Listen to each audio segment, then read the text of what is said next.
kuliah astrofisika itu 2 SKS ya. Jadi seminggu berarti hanya 1 kali pertemuan.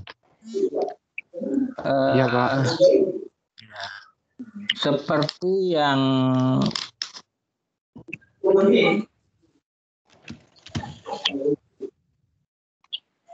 seperti yang biasa saya lakukan ya.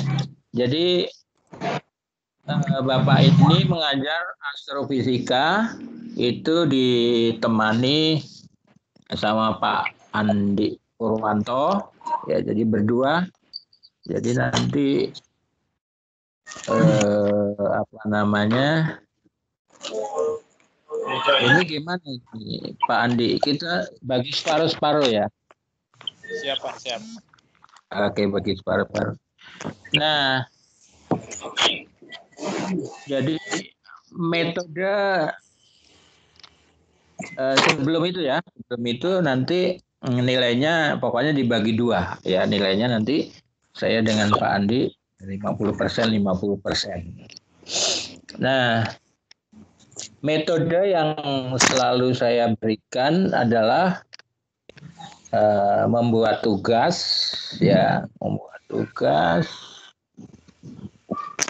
per kelompok. Jadi per kelompok. Jadi nanti teman-teman mahasiswa yang menyampaikan ya, saya akan memberikan judul-judul dari makalah yang harus dibuat dan harus dipresentasikan. Nah, kita nanti akan membimbingnya lewat presentasi kelompok ya. Nanti kalau ada yang salah, ada harus ditambahin, itu tugas dosen nanti di situ.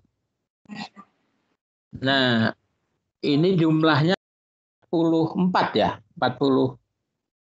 Jumlahnya berapa jumlahnya? Ada yang tahu nggak? Pak, untuk di kelas 3B itu ada 28 orang, untuk kelas 3A 27 orang. Jadi kalau berarti 5 orang. Iya, 55 ya. Kalau 55 kita kuliahnya kan hanya 16 pertemuan. Jadi judulnya disesuaikan hanya 14 judul ya. 14 judul makalah. Kalau 55 dibagi 14 berarti 16 56. Oh ya. Berarti 4 orang ya. Kalau 4 kali 14 itu ada 56. Berarti ada yang 3 orang satu itu ya, satu kelompok. Nah, karena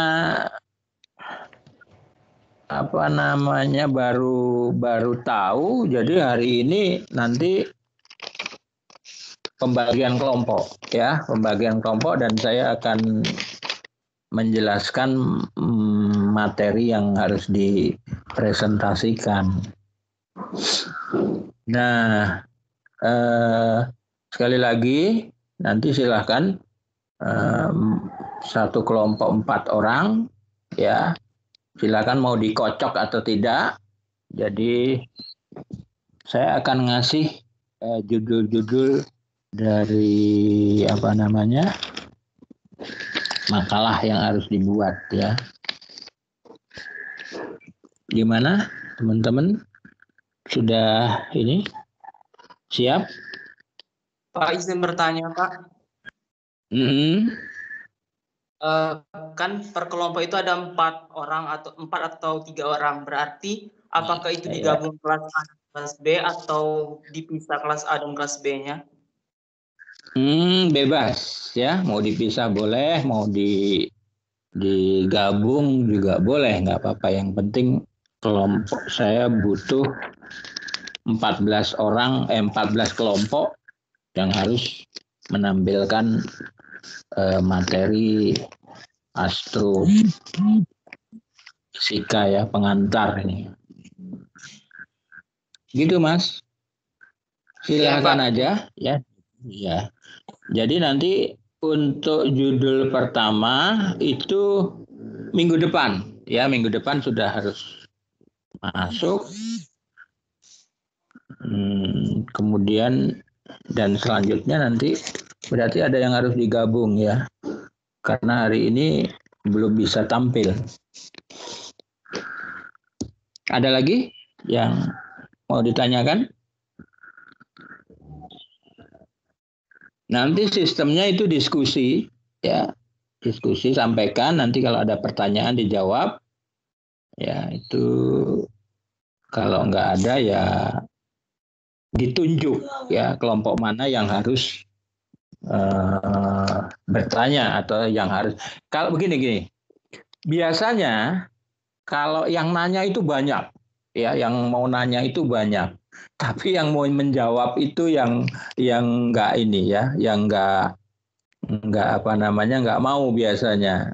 Nah itu dipaksa harus menjawab kelompok itu, tapi yang jelas maksud saya kalau minggu depan itu adalah materi misalnya tentang tata surya, maka kelompok yang lain juga harusnya siap tentang materi itu.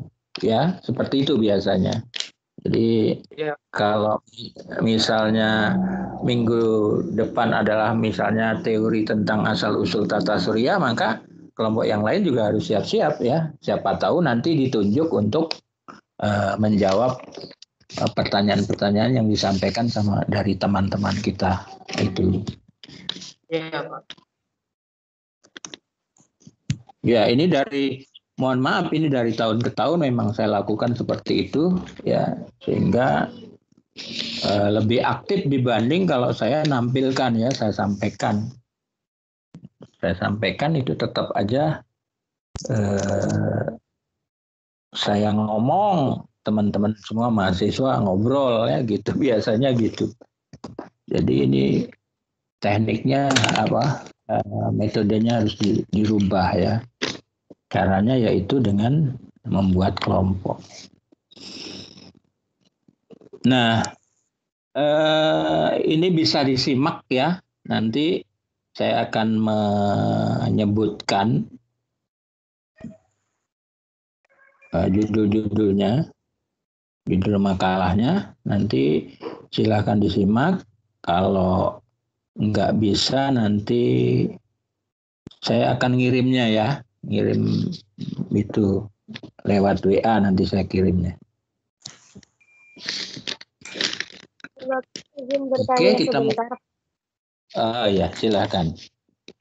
Itu kan sebelumnya Pak tadi soalnya kurang jelas. Tadi kan disuruh membuat makalah, berarti untuk persiapan presentasi kita membuat PowerPoint untuk ditampilkan pada saat seperti ini dan makalah yang dikirimkan sebelum kita presentasi Pak.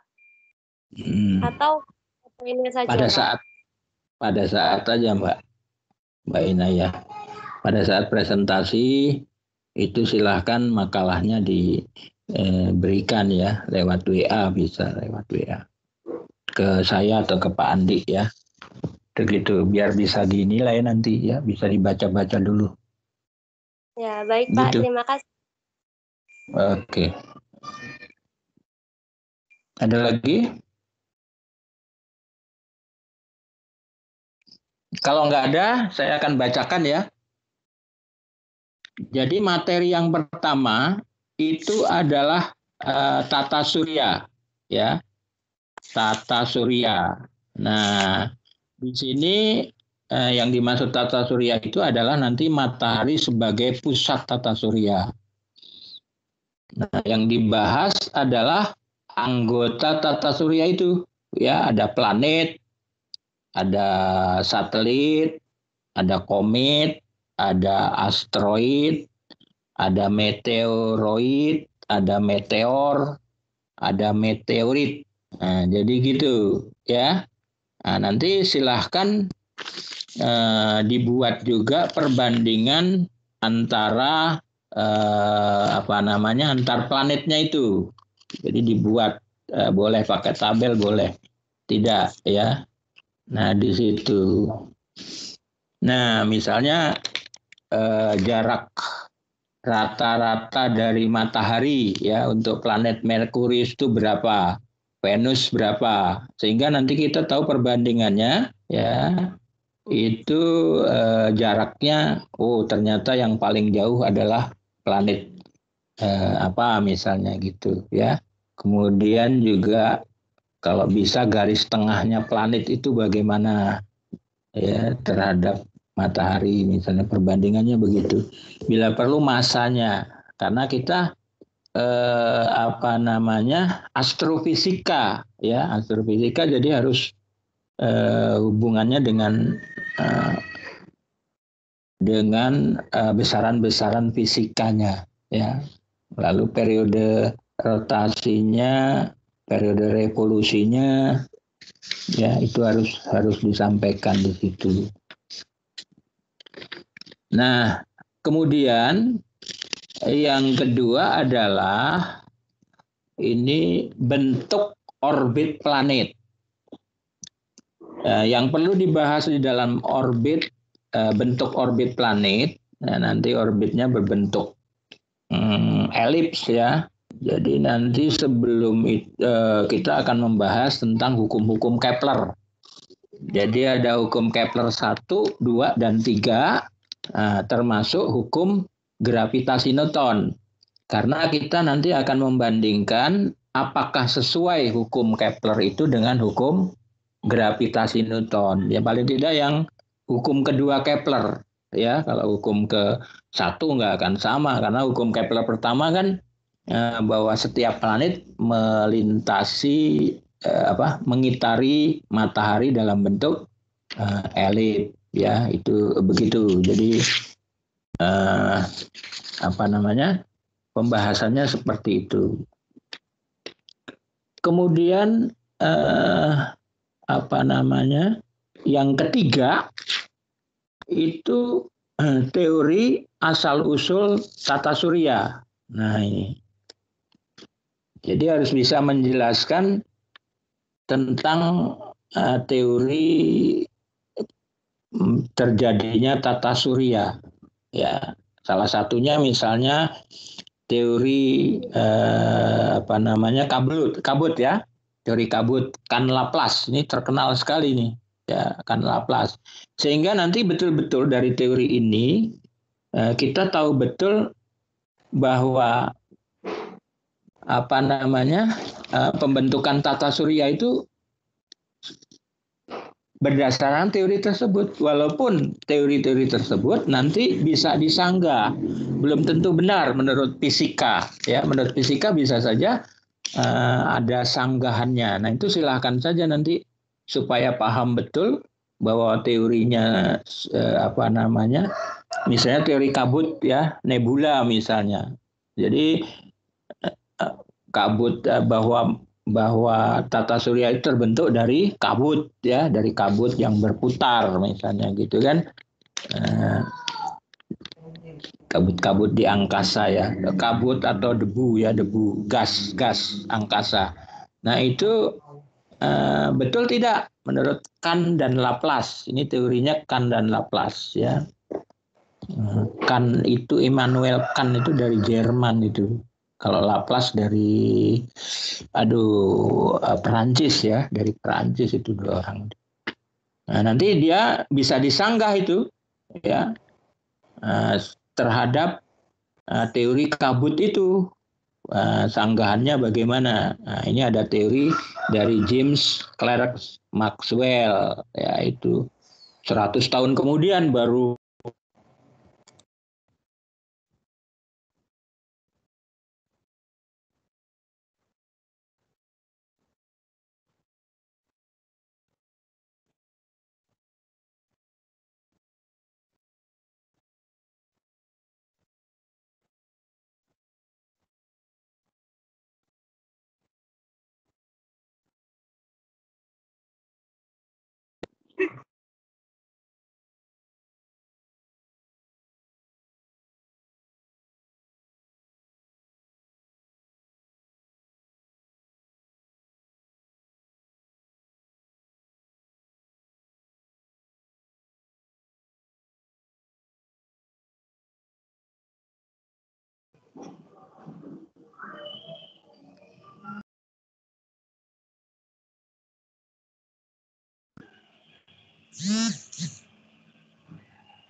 Maaf Pak, suaranya tidak kedengaran Pak.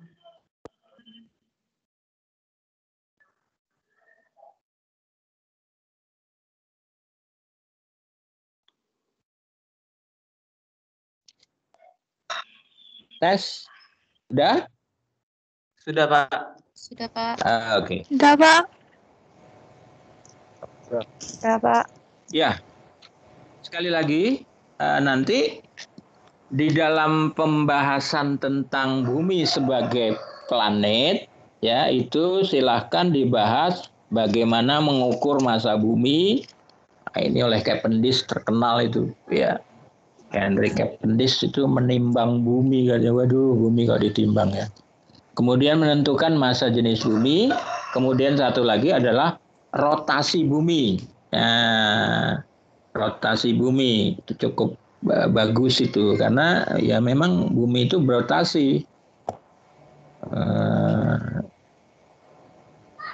dan berevolusi ya. Rotasi itu mengitari berputar mengelilingi sumbunya.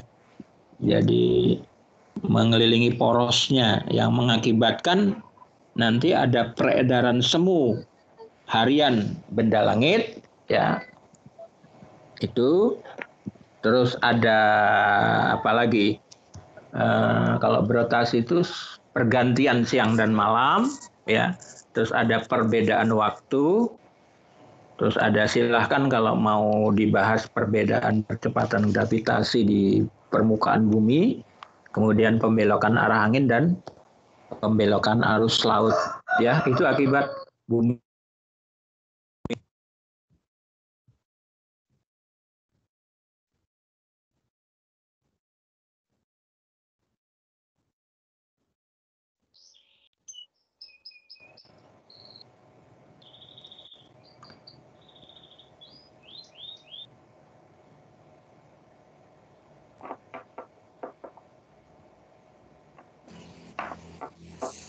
Suaranya putus Pak Eko.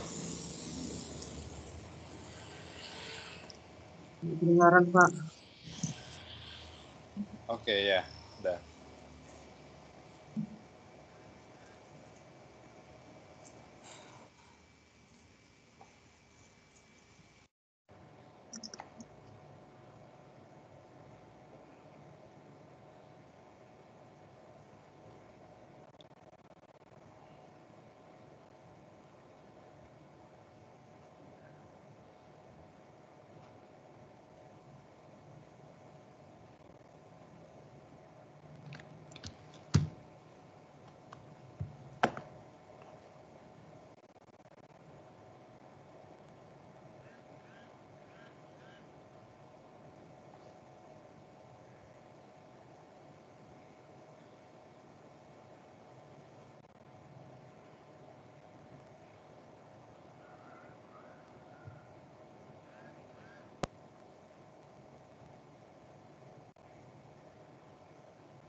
Mohon maaf, Pak. Suaranya tidak kedengaran lagi.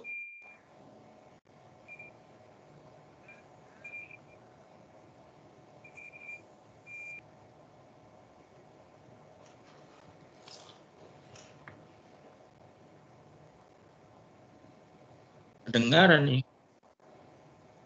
Gimana? Terdengar? Dengar, Pak. Kedengaran. Baru dengar, Pak. Tadi nggak dengar, Pak. Ya, Pak. Oke, sekali lagi kalau nggak dengar Bapak ulangi. Kelompok 5 itu adalah membahas tentang revolusi bumi, ya. Revolusi bumi itu apa namanya? Revolusi bumi itu perputaran bumi pada mengelilingi matahari, ya, perputaran bumi mengelilingi matahari. Nah, nanti yang dibahas adalah akibat revolusi bumi, ya. Jadi salah satunya adalah gerak semu matahari. Jadi matahari itu pada bulan apa gitu ya, dia bergerak dari belahan bumi selatan, terus belahan ke Khatulistiwa, terus ke belahan bumi utara, lalu balik lagi ke Khatulistiwa, lalu terus dan seterusnya seperti itu. Ya, itu gerak semu matahari. Makanya kalau di belahan bumi utara itu matahari bergerak di belahan bumi utara, maka di selatan itu dingin, ya, musim dingin gitu. Ya, seperti di Australia misalnya itu menunjukkan dia musim dingin karena matahari di utara. Nah, kalau kita nggak mengalami ya musim itu karena kita berada di Khatulistiwa, ya, seperti itu. Nah, tentu saja ini kalau rotasi itu terjadi perubahan siang dan malam, ya, ada siang ada malam selama 24 jam itu, nanti 12 jam ya. Nanti kalau revolusi bumi itu ada perubahan lamanya, ya, lamanya siang. Nah, kemudian akibat revolusi bumi, karena bumi mengelilingi matahari, itu akan terlihat rasi bintang yang berbeda dari bulan ke bulan. Nah, jangan bingung kalau dibilang rasi bintang, ya. Rasi itu kelompok, ya, kelompok bintang atau konstelasi bintang. Nah, bintang itu apa ya? Bintang adalah benda langit yang memiliki cahaya sendiri. Silakan itu dibahas cukup rumit ya, karena kalau mau dilanjutkan dengan apa namanya dengan menggunakan dengan menjelaskan kalender surya, ya, itu bisa, silakan kalau mau. Kalau nggak mau ya nggak apa-apa sampai di situ. Kemudian karena bumi itu memiliki satelit, yaitu namanya bulan atau luna, ya, luna atau bulan itu sama, maka kita juga harus mengenal yang disebut bulan, ya. Jadi rupanya seperti apa bulan itu, ya. Ada katanya sih ada lembah, ada laut. Nah, apa iya laut di bulan itu apa seperti di bumi, kan gitu ya. Ada air di sana, ada pegunungan, ada kawah. Nah, harus kita kenal itu. Harus kita kenal. Ya, apakah nanti bulan itu memiliki atmosfer kayak di bumi? Kita juga harus kenal. Ya, kalau nggak ada kan kita harus bawa oksigen ya dari bumi kalau mau tamasya ke bulan. Ya, kalau mau jalan-jalan ke bulan. Ya, bulan juga nanti akan melakukan 3 gerakan ya.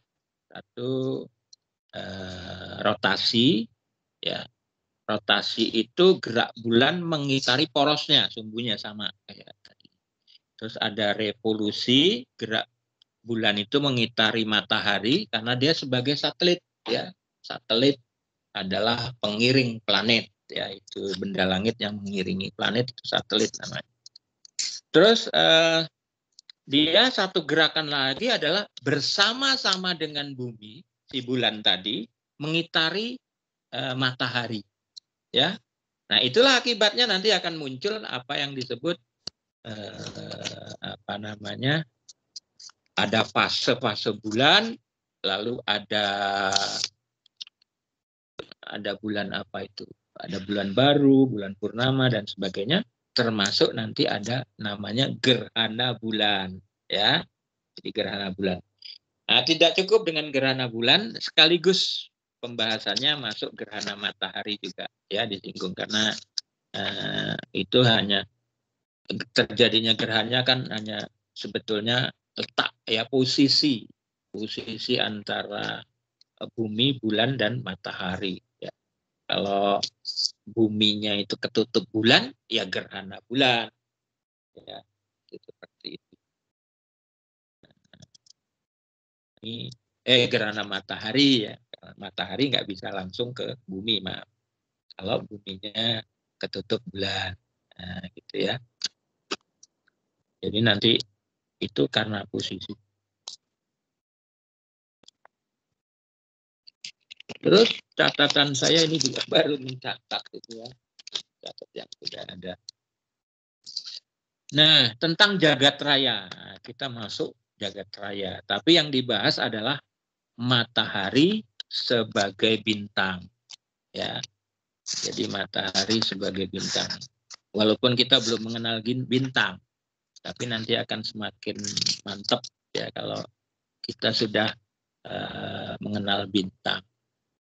Nah, matahari, Anda bisa bayangkan kalau kita nggak punya matahari, maka kita akan mengalami kedinginan, ya, akan mengalami kegelapan. Nah, matahari itu adalah salah satu bintang, ya. Jadi matahari adalah salah satu bintang. Jadi kita harus tahu bagaimana karakteristik matahari itu, ya. Misalnya jaraknya dari bumi ke matahari gitu ya, itu terkenal itu. Jadi matahari bumi itu disebut satu astronomi unit, ya. Nah, itu. Jaraknya sekitar kalau dibulatkan 150 juta kilo, ya, kalau dibulatkan. Tepatnya bisa kita tentukan nanti. Nah, jadi pengukuran ini untuk matahari sebagai bintang, Anda juga harus tahu pengukuran jari-jari matahari. Ya, gimana ngukur jari-jari matahari itu? Apa kita datang ke matahari kan nggak mungkin, ya. Pasti ya pakai teorinya nanti. Termasuk pengukuran massa matahari. Ya. Nah, kemudian dilanjutkan dengan spektrum matahari. Nah, ini suka keliru ya teman-teman, antara spektrum, saya menanya spektrum matahari, tapi teman-teman itu menjawabnya spektrum bintang, ya. Nah, itu. Nah, spektrum matahari itu kita harus tahu, ya, dia termasuk spektrum yang bagaimana. Nah, gini ya. Saya ingat-ingat tidak itu bahwa spektrum matahari itu digolongkan kepada spektrum emisi, ya. Jadi dia spektrumnya pancar. Dan spektrum sebetulnya karena cahaya itu bisa spektrum serapan juga. Nah, sayang fisika dasar nggak ngajarkan itu, padahal itu penting di sini. Nah, nanti bahwa spektrum absorpsi itu dapat ditampilkan oleh spektrum kontinu, ya.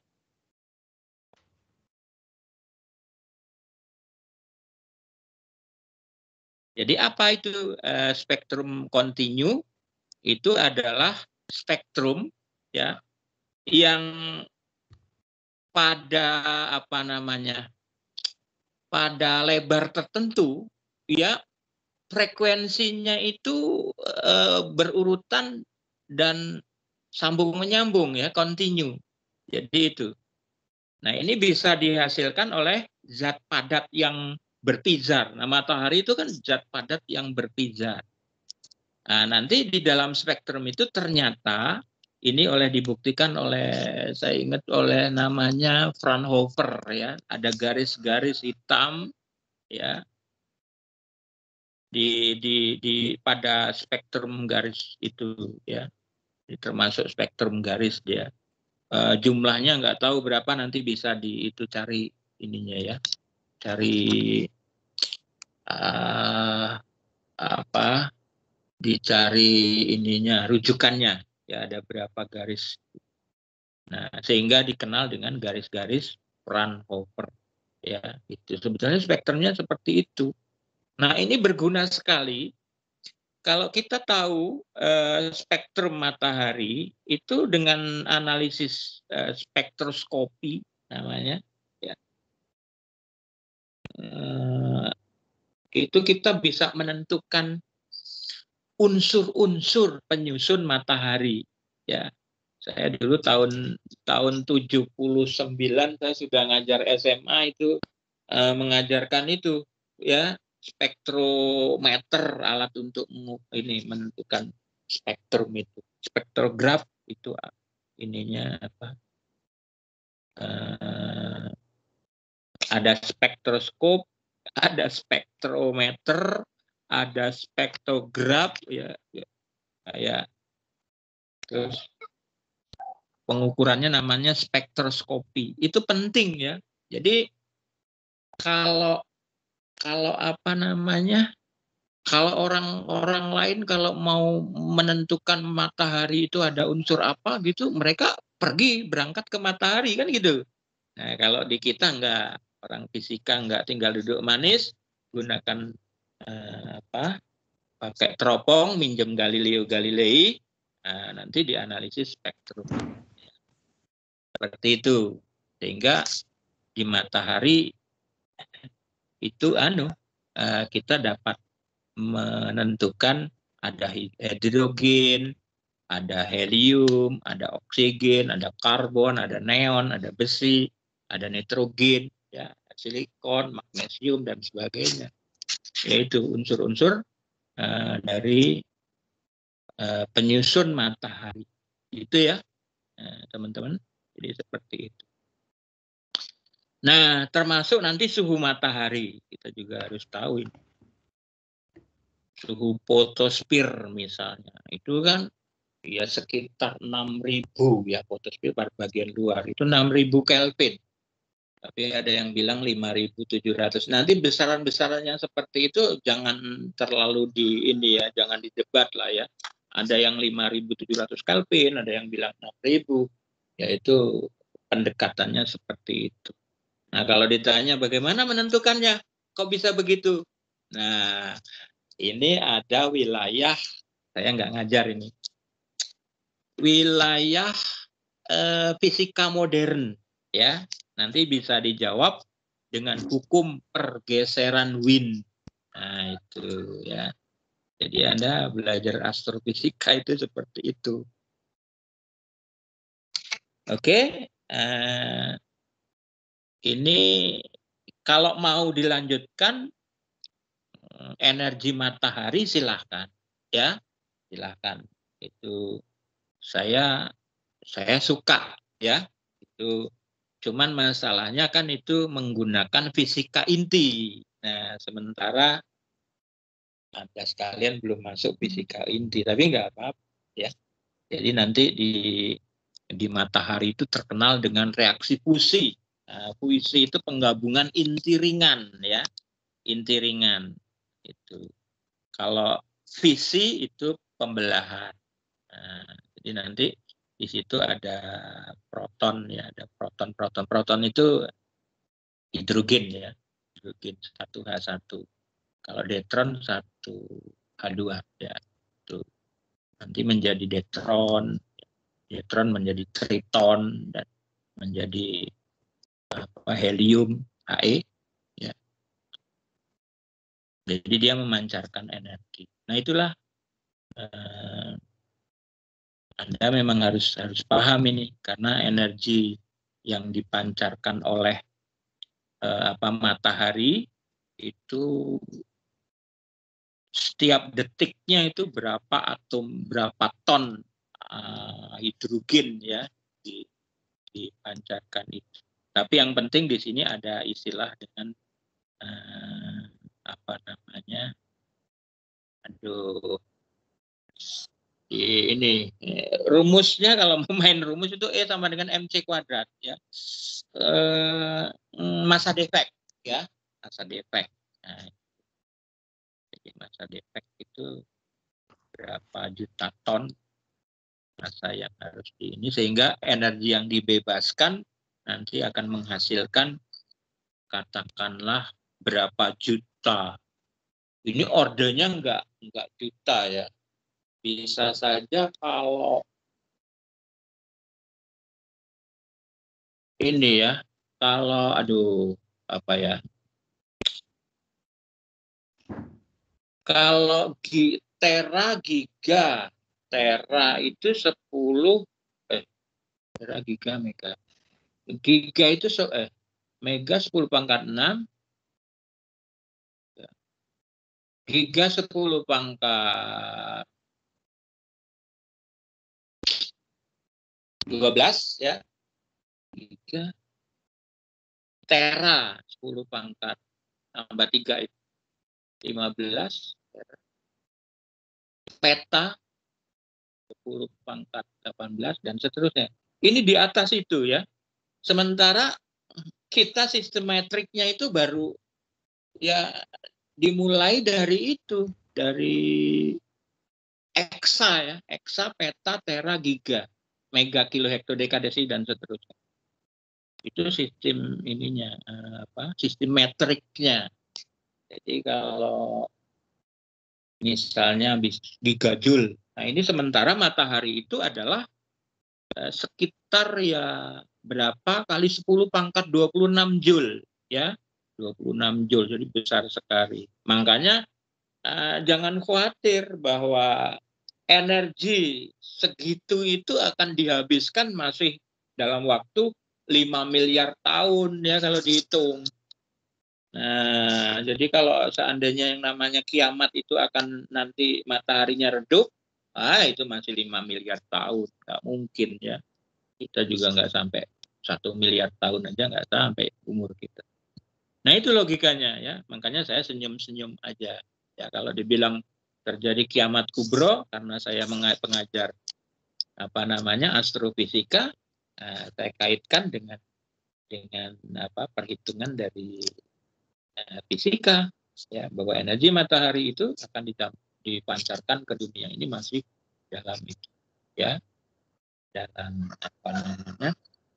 nanti kan dia terjadi evolusi itu ya, dari matahari sekarang yang memancarkan itu nanti akan berubah menjadi namanya raksasa merah ya. Nanti matahari itu kalau udah dingin dia mengembang nanti gitu ya, mengembang jadi raksasa warnanya kan tuh. Ini nggak omong kosong ya, nggak omong kosong. Perhitungan kan saya juga menjelaskan itu berdasarkan perhitungan. Kalau perhitungannya salah ya Einstein disalahkan aja.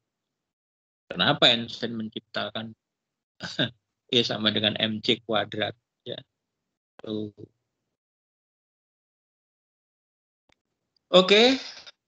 Kemudian dilanjutkan susunan matahari. Jadi kita harus tahu itu. Kalau matahari itu punya inti, lalu ada lapisannya lagi, ya, ada fotosfer, ada kromosfer, ada korona, yang kelihatan korona kalau lagi habis itu ya, habis hujan-hujan itu kelihatan itu. Tapi kalau siang hari sekarang silakan lihat yang nggak akan kelihatan, nggak akan kelihatan. Nah, jadi nanti selain membahas tentang susunan matahari, maka kita harus bisa menjelaskan kegiatan ya atau aktivitas di permukaan matahari. Apa kegiatan atau aktivitas di permukaan matahari? Misalnya di korona ya, misalnya di fotosfer ya, seperti itu. Silakan nanti dibahas saja. Nggak susah itu ya, nggak susah. Nggak terlalu susah. Kan nanti ada namanya bintik matahari. Terkenal kalau Anda nanti bilangnya sunspot, gitu ya. Kalau saya lebih suka bintik matahari atau mungkin prominensa. Nah, prominensa itu matahari itu mengeluarkan lidah api ya, keluar dia adanya di lapisan ke inti fotosfer dan kromosfer ya, di kromosfer dia. Oke, seperti itu. Nah, bentar, ini ada yang penting ini. Sekalian kalau bisa ya, enggak. Biar saja ya. Tetap nanti ada gini. Begini maksud saya. Sebetulnya bukan saja peristiwa yang terjadi di permukaan matahari ya. Tapi maunya saya sampai kepada pengaruh kejadian-kejadian pada matahari itu mempengaruhi bumi ya, mempengaruhi bumi. Misalnya terjadinya misalnya angin matahari dan aurora misalnya. Apa itu aurora? Nanti harus bisa dijelaskan ya.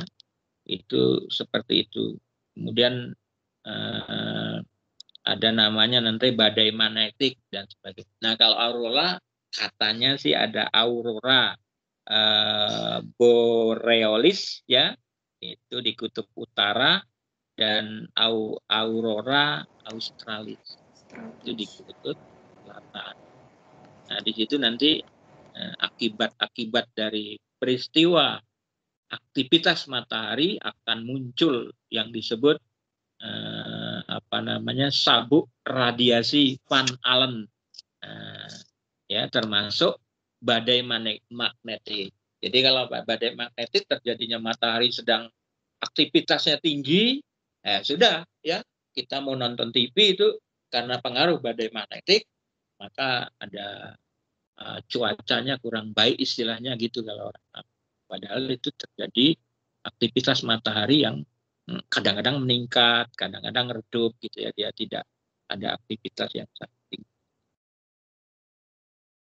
Oke, itu baru apa itu ya? Oh iya, maaf. Tadi 7, 8 itu UTS ya, maaf. Jadi setelah 7 itu UTS dulu. Sebelum susunan matahari itu kegiatannya itu UTS dulu, baru setelah UTS baru susunan matahari. Nah, kemudian baru kita menginjak pada pembahasan tentang bintang, ya, bintang. Jadi yang dibahas itu informasi bintang secara umum. Nah, nanti ya, bintang itu nggak mudah ya diartikan bahwa bintang itu adalah ya benda langit ya, benda yang ada di jagat raya ini yang mempunyai cahaya sendiri. Cahaya sendiri ya kayak matahari itu ya, karena pengaruh apa dia ada terjadi reaksi nuklir ya, reaksi fusi. Fusi. Hati-hati jangan fisi tapi fusi. Nah, kemudian nanti silahkan dibahas ya, bintang itu banyak ya nanti bintang. Saya akan lanjutkan dengan konstelasi bintang yang tadi disebut. Nah, konstelasi bintang itu bintang yang berkelompok-kelompok gitu ya. Dia membentuk satu kelompok, nanti disebut konstelasi bintang. Misalnya ada gini, bintang ada 4 gitu ya, ada 4. Nah, keempat bintang itu kalau dihubungkan, ya, itu membentuk salib misalnya, maka penamaannya bisa disebut bintang salib. Jadi ingat nanti tolong disampaikan bagaimana menamakan suatu bintang, ya. Kalau misalnya dihubungkan ada 4 bintang itu dihubungkan seperti layang-layang, maka dia disebut orang sebagai bintang layang-layang, rasi bintang ya, rasi bintang layang-layang ya, itu membentuk konstelasi kelompok-kelompok. Nah, itu nanti ada seperti bintang bajak ya, kayak bajak gitu. Kalau bahasa apa namanya itu bajak itu ya, kalau saya sebut bahasa Jawa ya, bintang waluku ya, kayak gitu ya. Padahal itu kalau bahasa ininya untuk ursa mayor itu ya. Nah, ada juga nanti kan ada rasi bintang yang beredar di bidang ekliptika bumi ya. Itu rasi bintangnya terkenal. Anda tahu itu. Ya. Seperti misalnya saya kenal betul, saya bintangnya Sagittarius. Nah, gitu ya. Karena bentuknya kayak ya nggak tahu gitu ya. Kalau istilahnya gini, Leo misalnya. Leo kalau dihubungkan kelompok-kelompok bintang itu akan membentuk seperti singa. Makanya disebut rasi bintang Leo. Nah, ini berguna kalau percaya ya. Pembicaraan tentang rasi bintang ini yang tadi ada 12 bintang yang beredar di mana? Di ekliptika ya, di ekliptika. Itu bentar.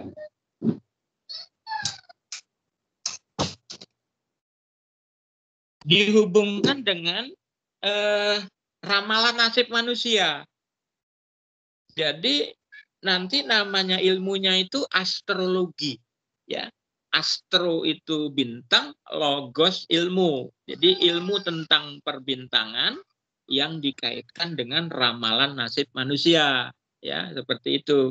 Kalau misalnya ayo siapa yang bintangnya Aries, nah, kira-kira nanti tahun 2001 Anda dapat pacar misalnya gitu ya, ramalan-ramalan yang baik-baik aja. Itu contohnya saja gitu. Nah, apa bedanya dengan astronomi? Nah, kalau astronomi, astro juga bintang. Kalau nomi itu berasal dari nomos, nomos juga ilmu. Nah, ilmu tentang bintang-bintang. Nah, gitu ya, tapi tidak dikaitkan dengan ramalan nasib manusia. Nah, gitu kira-kira ya. Terus seperti ini ya, rasi bintang itu berguna sekali tuh. Kalau orang dulu kan pakai rasi bintang layang-layang untuk menentukan arah mata angin, misalnya kan, itu penting. Oke, setelah itu lanjutkan saja dengan magnitudo, ya. Ini magnitudo itu tingkat terang atau kecerahan dari bintang itu, ya. Magnitudo bintang dan sekaligus jarak, bagaimana pengukuran jarak bintang. Nah, bagaimana kita menentukan jarak bintang. Silakan nanti saya tunjukkan saja dengan menggunakan yang tadi ya. Tadi mau saya masukkan ke ini, paralak ya.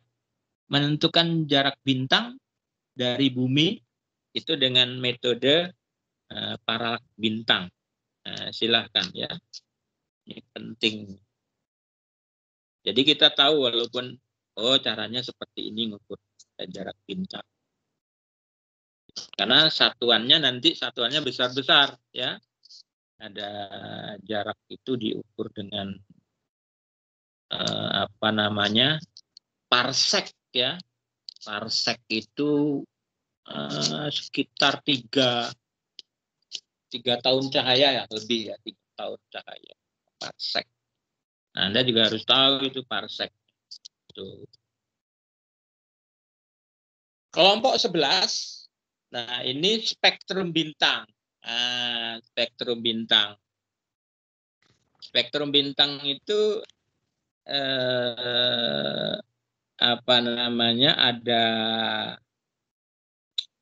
ada kelasnya ya, ada 7 itu kalau nggak salah. Itu kalau diingat nanti ada O, B, A, F, G, K, M ya. O itu B, B, fine girl kiss me. Ya, ini orang lebih senang nih menghafal itu ya, menghafal spektrum bintang. B, fine girl kiss me. O, B, A, F, G. Itu saya kalau ngajar gitu ya. Saya kalau ngajar di luring ya saya jelaskan ya.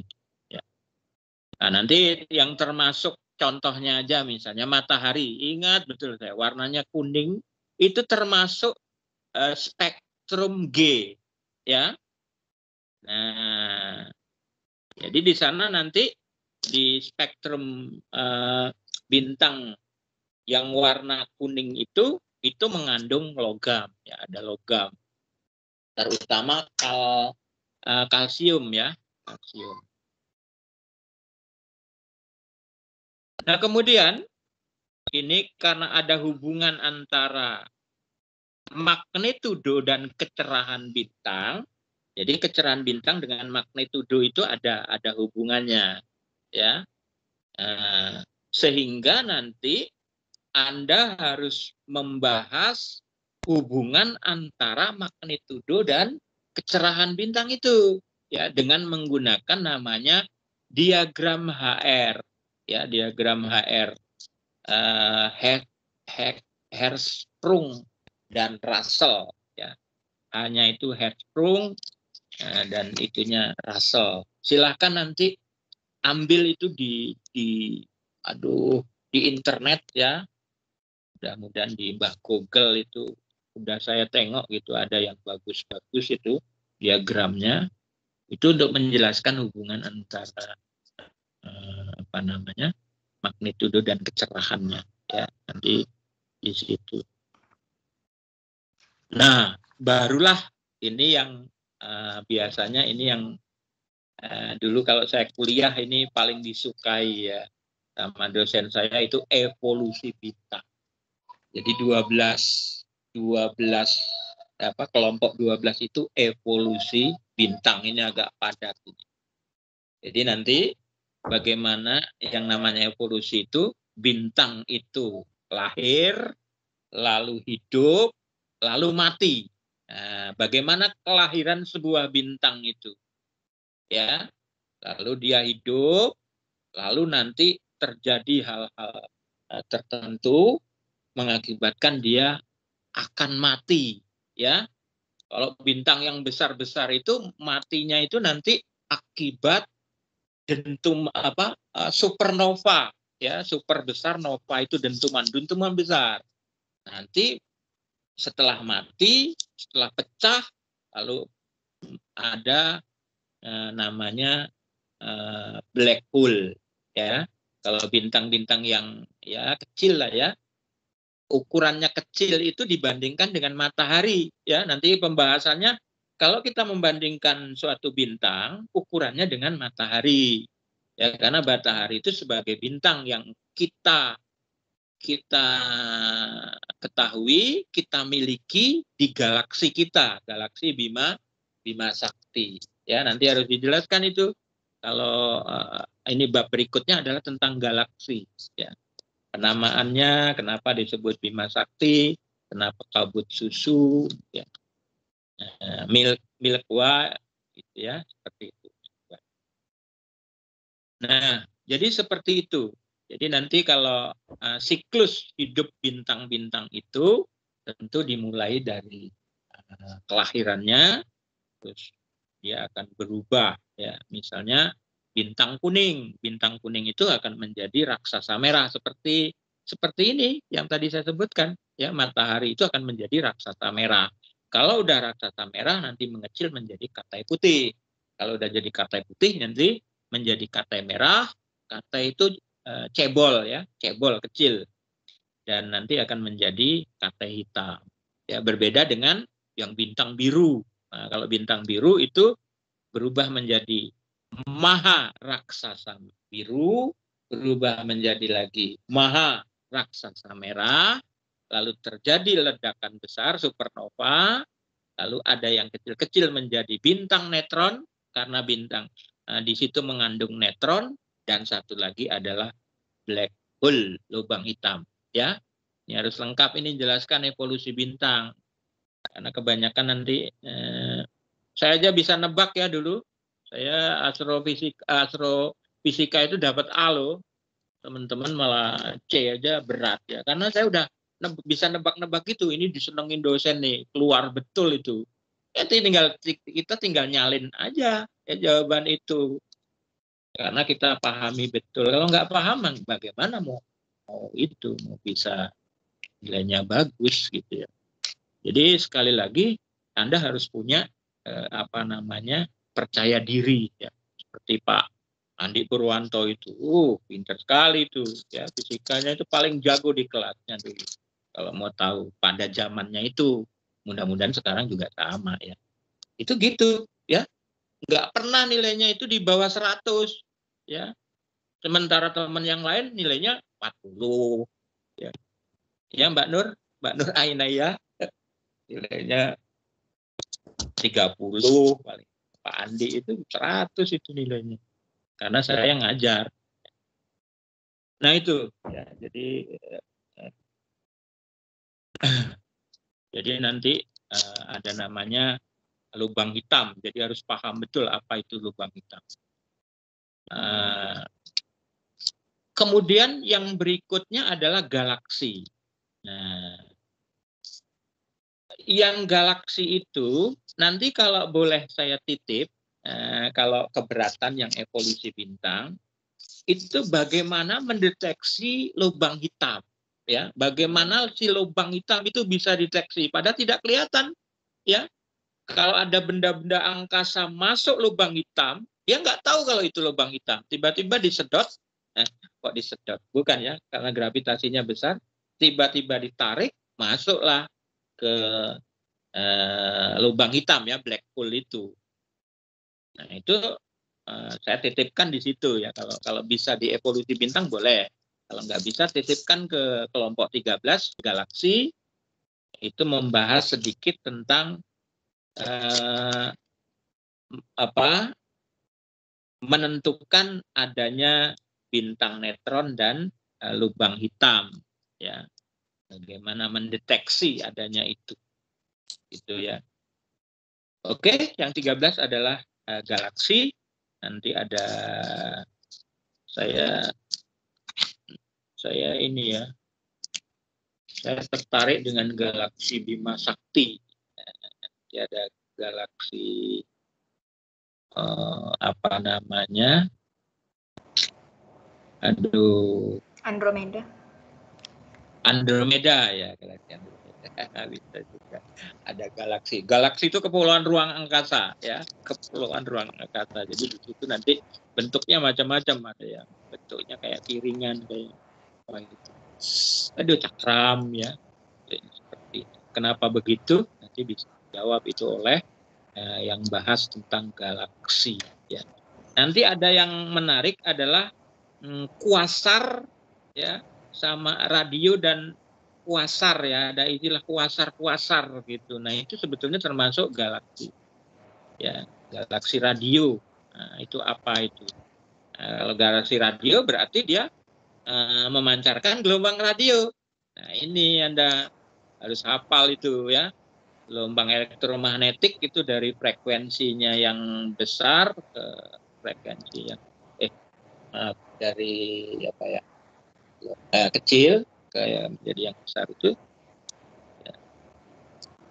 Gelombang radio, gelombang TV, gelombang radar, sinar inframerah, cahaya tampak, sinar ultraviolet ya, sinar X, sinar gamma. Itu spektrum, namanya spektrum gelombang elektromagnetik ya, yang masing-masing mempunyai frekuensi dan panjang gelombang yang berbeda.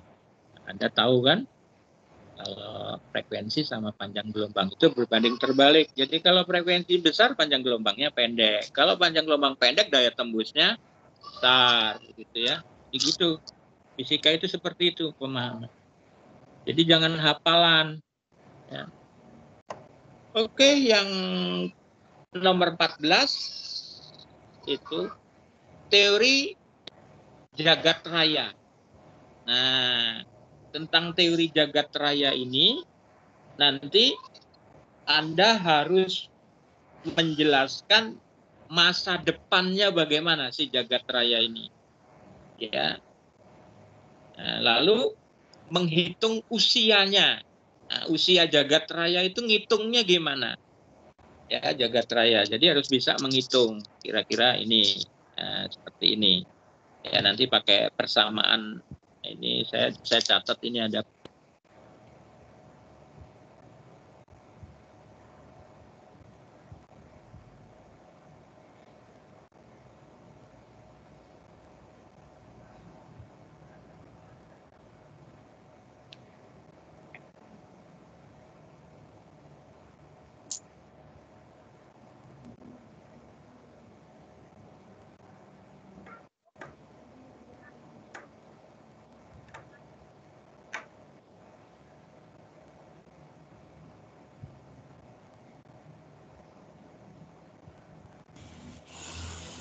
Suaranya hilang Pak Eko.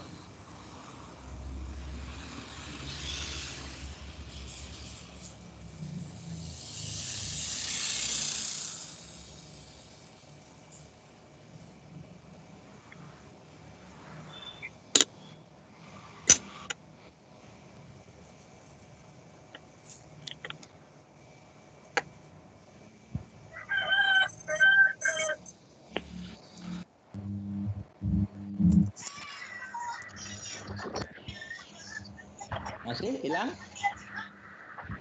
Gimana Pak Andi? Oke ya sih.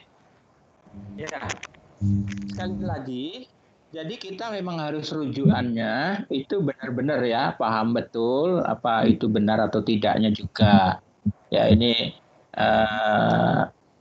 kadang-kadang kan gini ya, nggak usah di Anda lah, di dosen juga bisa terjadi itu.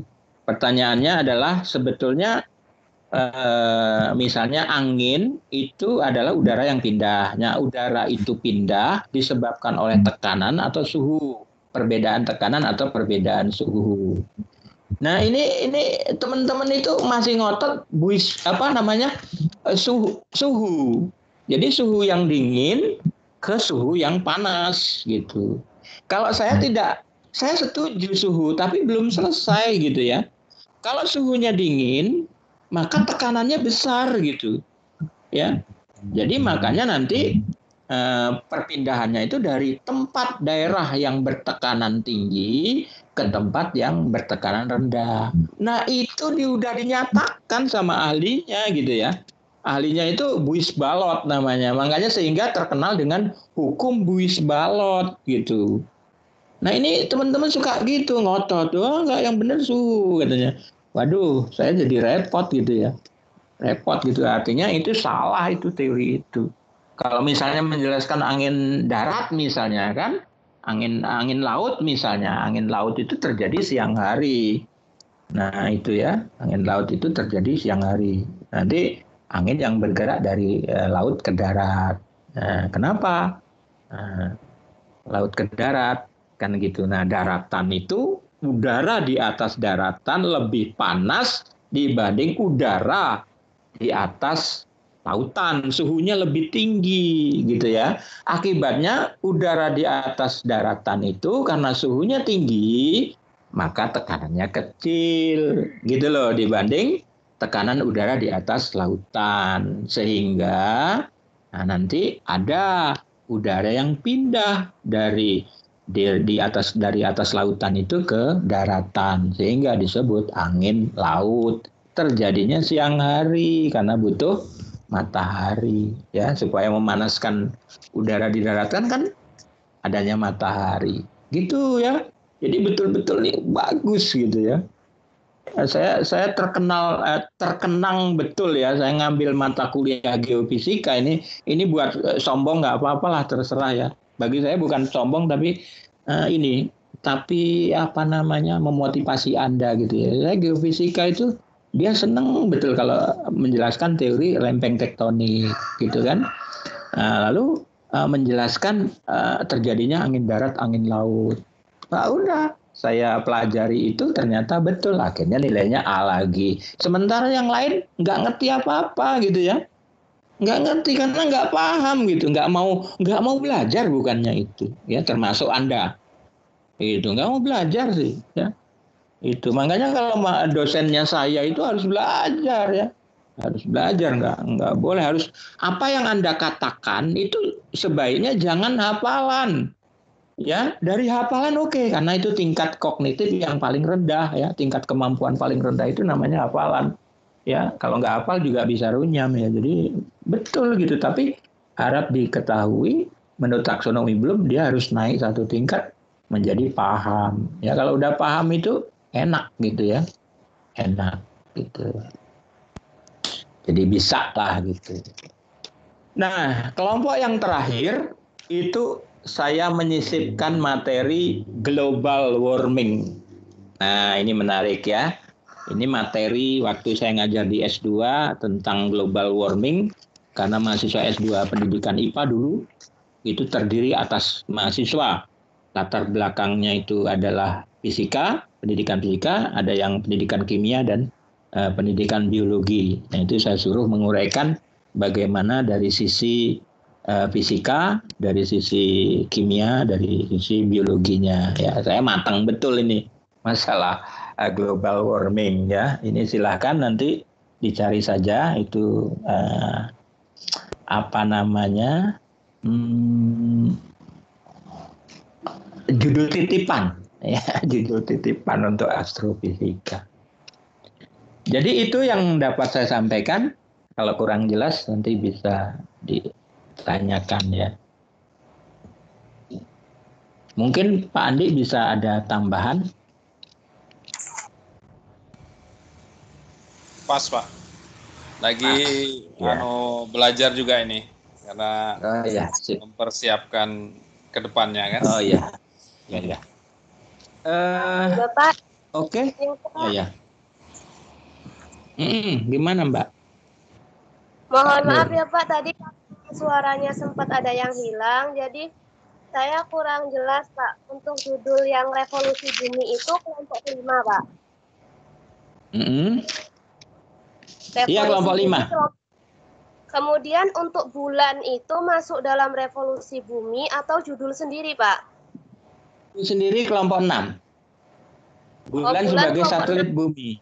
Iya, dia sebagai satelit bumi. Nanti kebanyakan Mbak yang bahas bulan itu udah waduh. Terus yang matahari sebagai bintang berarti itu Pak?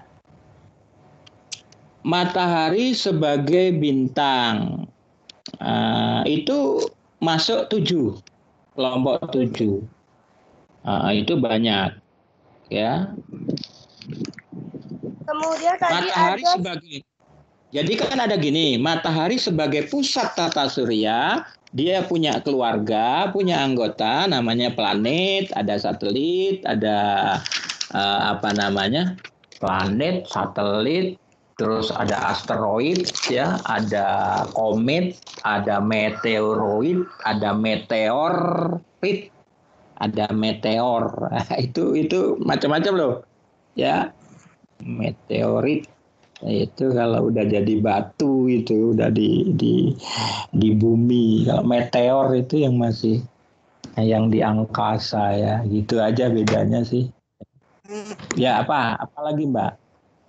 Ya Pak, terus yang pembahasan ke-8 itu lapisan matahari Pak. Oh iya. Ya tadi kan ada inti ya, matahari itu ada intinya, ada. Nah kalau di geofisika, geologi ya, itu ini bumi itu nanti lapisan bumi kita pelajari ya, lapisan bumi. Seharusnya kalau kita berbicara masalah bumi, ini ada lapisan di atas bumi namanya lapisan udara ya. Itu ada lapisan, sebetulnya itu penting, tapi nanti terlalu luas sekali ya. Saya takut kita batasi saja atmosfernya itu tidak usah gitu ya, tidak usah masuk gitu. Tapi silahkan aja kalau mau dibahas, saya sih tidak masalah ya, saya tidak masalah. Ada lagi Pak? Itu Pak yang magnitudo tadi kelompok 10 ya Pak? Magnitudo, sebentar saya catat ini ya, ada catatannya. Magnitudo itu kelompok magnitudo bintang ya. Iya, kelompok 10. Dia setelah berbicara tentang Gimana? Yang dengan kecerahan bintang itu nanti dibahas spektrum bintang atau di magnitudo bintang ya, Pak? Silakan dari apa? Dari magnitudo itu kan penjelasan tentang kecerahan. Nah, nanti dibahas lagi di spektrum bintang nggak apa-apa. Kan bintang nanti ada yang cerah, ada yang enggak gitu ya. Kalau kecerahan itu tergantung dari apa kan gitu ya. Itu nanti tergantung dari magnitudo juga. Ada luminesensi bintang juga gitu ya. Iya, Pak. Ya sudah, Pak, hubungan antara itu dinyatakan dalam diagram Hertzsprung Russell ya. Terkenal itu Mbak HR, diagram HR. Ini dulu saya pernah ngajar astrofisika sama Pak siapa dulu ya. Nggak ada yang lulus itu, diuji diagram HR aja nggak ada yang lulus. Ya saya berdua ngajarnya astrofisika. Ya, sementara dari saya bagus-bagus, pas ini ditanya itu enggak. Akibatnya nilainya ya C semua ya. Itu padahal saya harapannya ke nilainya kalau bisa lah ya AA karena ini pengetahuan tambahan ya di luar fisika. Nah, itu pentingnya di situ. Nanti kalau ada olimpiade astronomi jadi bisa itu belum menghitungnya loh ya, menghitung luminesansi bintang itu belum dihitung. Tapi pemahamannya dulu lah ya. Itu. Satu lagi Pak. Ya. Oke, satu lagi apa? Untuk yang pembahasan teori jagat raya tadi itu sedikit kepotong karena suaranya hilang Pak. Itu yang dibahas usia jagat raya, kemudian apa lagi Pak? Masa depannya gimana? Ya, dia sebetulnya jagat raya itu mengembang atau mengecil gitu, menyusut gitu ya. Nah itu dibahas tentang teori jagat raya. Ini teori kosmologi modern, Pak. Adanya di situ kalau mau ngambil rujukannya, ya teori kosmologi modern.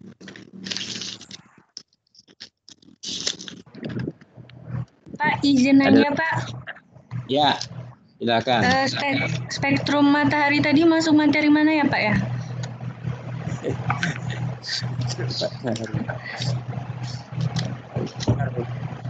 Spektrum matahari masuk ini.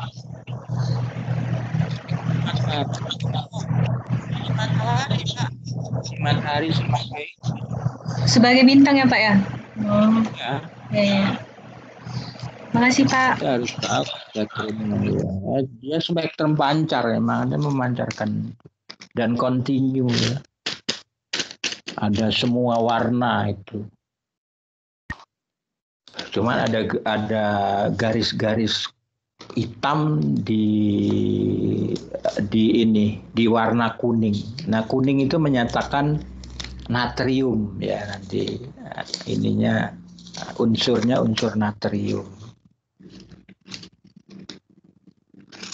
Ada lagi? Saya Pak. Oh ya, Cek.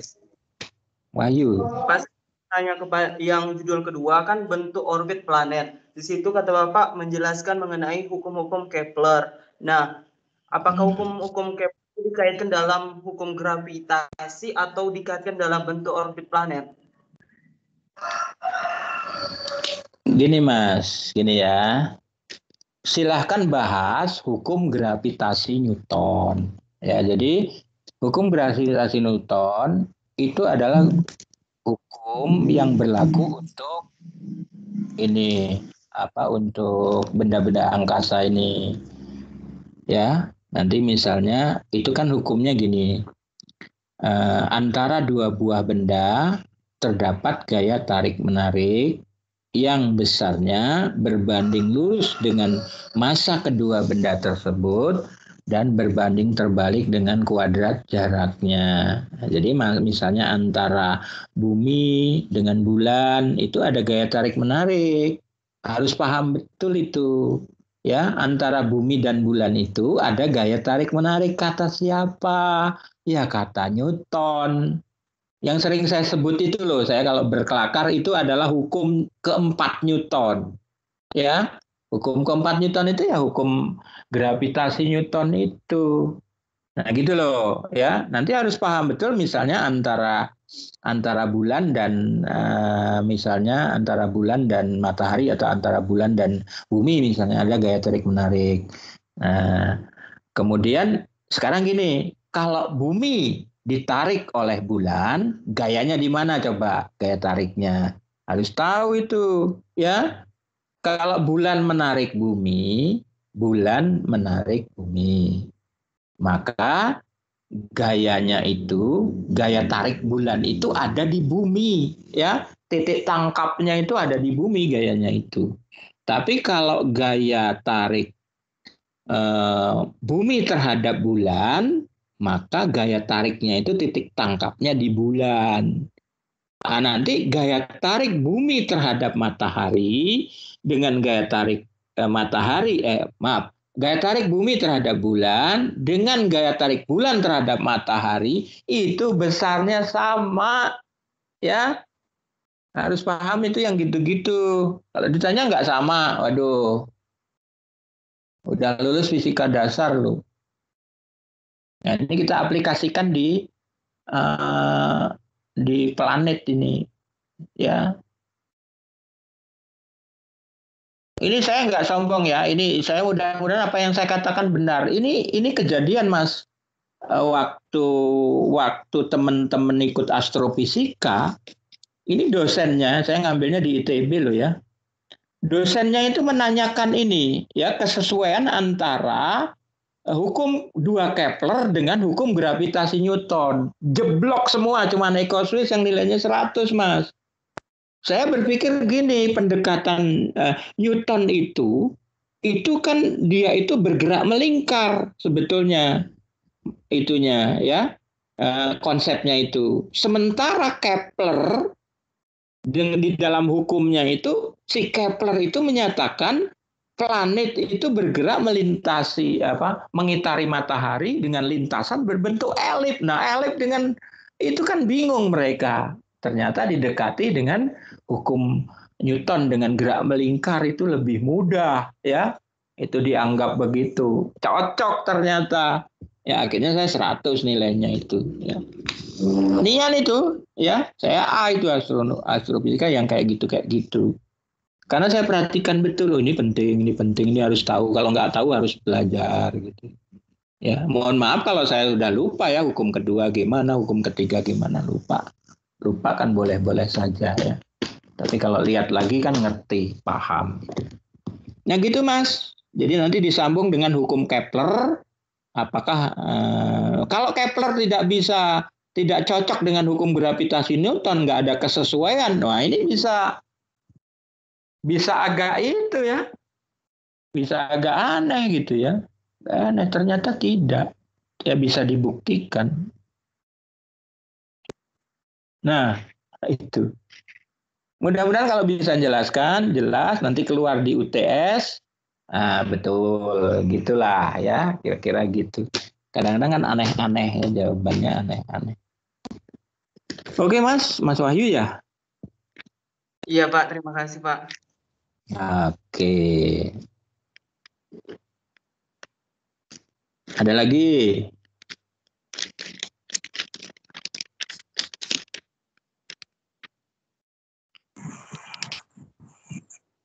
Termasuk nanti kalau sebentar. Iya.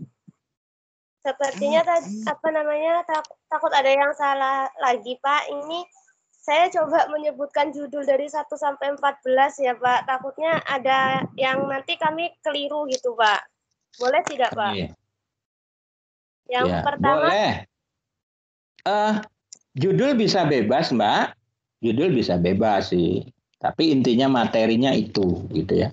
Isinya itu. Silakan. Yang pertama 1 tata surya, kemudian nomor 2 bentuk orbit planet, nomor 3 teori asal usul tata surya, yang keempat bumi sebagai planet, Yang kelima, revolusi bumi. Yang keenam, bulan sebagai satelit bumi.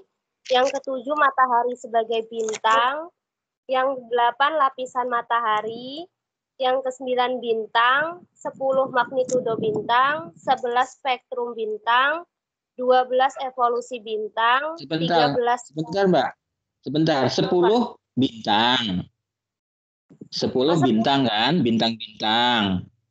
Di dalam bintang-bintang itu isinya ada informasi tentang bintang, penamaan dan sebagainya. Terus ada konstelasi bintang, ada magnitudo bintang, gitu loh.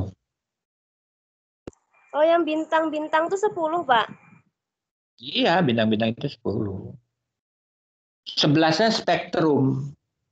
11-nya spektrum. Yang nomor 9-nya, Pak? Nomor 9 Oh ya, nomor 7 UTS ya, Pak? Tadi tidak ada.